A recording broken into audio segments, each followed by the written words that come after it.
It was a fun game to finish off the series against James Madison. They're a very talented team. They have a lot of quality arms. And we didn't swing it as good today as we had in the past, but we found a lot of different ways to win the game, which was really exciting for a coach. Hussey swung the bat good. Skylar King made an incredible play in center field to keep the score where it needed to be.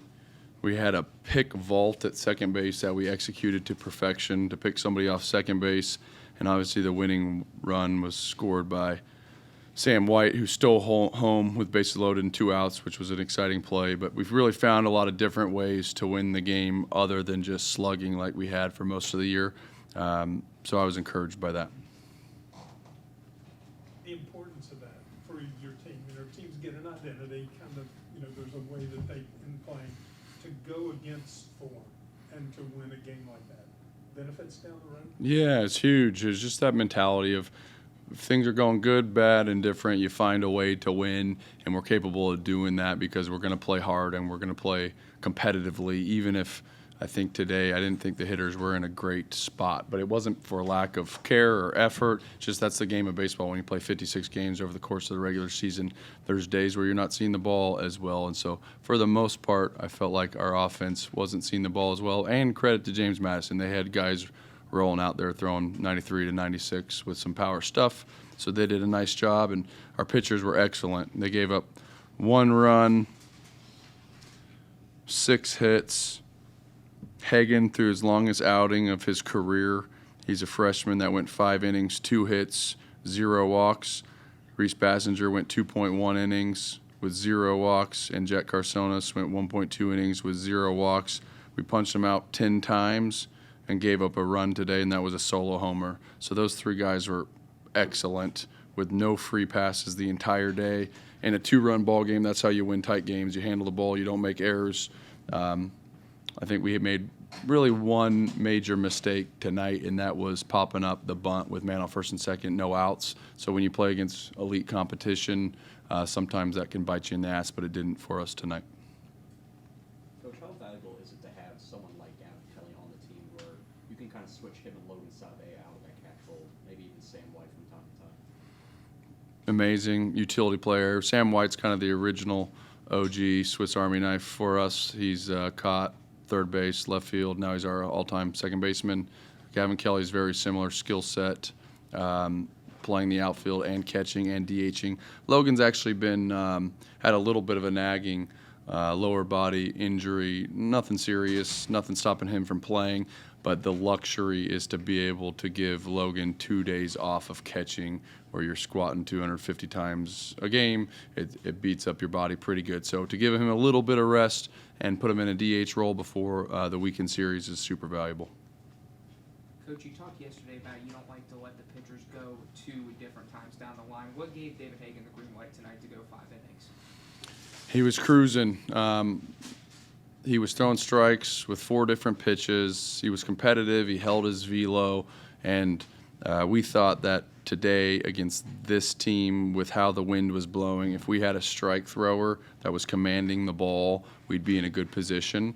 You're kind of playing against the wind. You literally, the first guy hit a homer to right, but then the wind even shifted more and got stronger. I don't think anybody could get a ball out. Hussey hit a ball really hard to center field, and the center fielder came sprinting in, and it felt like the shortstop should have made the play. So we had a tornado out there today. So strikes were at a premium, which we accomplished with 0 walks on the whole day. We thought if we could throw strikes, fill it up, and mix, we would have a chance to win. So that's exactly what David did. Back to the normal weekend rotation. Haven't decided yet? We have. Secret? Yep. No, we have. We're going to go with Kern, GVK, and Estridge. That's what our plan was going to be against Oklahoma State. And then we played that one game showdown. And so we threw all the starters on Sunday. So their prep has been a little bit unusual this week because they don't usually bullpen on that day. But we're excited about those 3 guys. They've been consistent. They're older. They're veterans, experienced strike throwers. Really give us a chance to start the game in good fashion. What do you see out of the guys against Arizona this upcoming weekend? Yeah, I think they're just excited. I think tonight against a really good team was kind of the definition of a trap game. We've been winning a lot, and then when you play an opponent and blow them out the night before, and you have a great opponent coming into town in Arizona, this was that game where you could look ahead a little bit. And so I'm just looking forward to the excitement of the ballpark. I think our community has a really good feel with baseball now and understands that Arizona is a traditional powerhouse. They've been to Omaha a lot. We obviously played them in the regional last year at their place. And so being able to just go play high-level, quality baseball against a really great opponent, I look forward to that.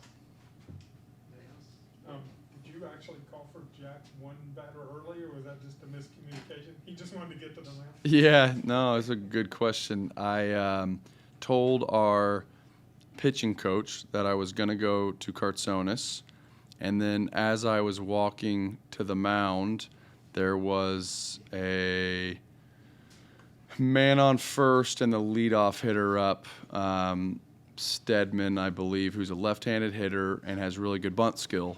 And so as I'm walking to the mound, I'm like, they're definitely going to bunt here. And Bassinger's probably our best PFP guy. So he handles the ball really good, really agile, can throw from different arm angles. And I said, we can't bring in a different pitcher if our best bunt defender's on the mound throwing strikes. And so I get those decisions right or wrong half the time, but I was right this time. They laid down the bunt. He didn't end up fielding it. Gavin Kelly made a great play, threw the runner out at first base.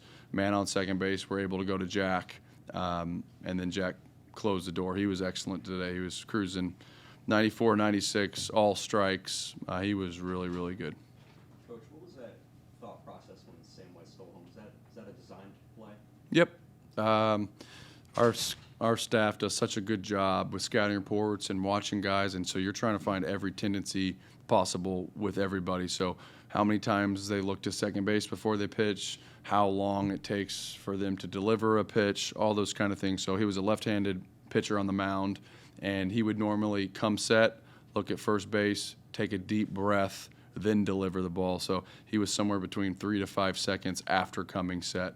So a really long time. And so Sam White's aggressive. He's a veteran. We talked about in a scouting report meeting before the game today that there's a chance that we could steal home if this opportunity presented itself. And there's so many hours that go into scouting reports, and I would say it's like 3% you even hit on or it shows up in the game maybe.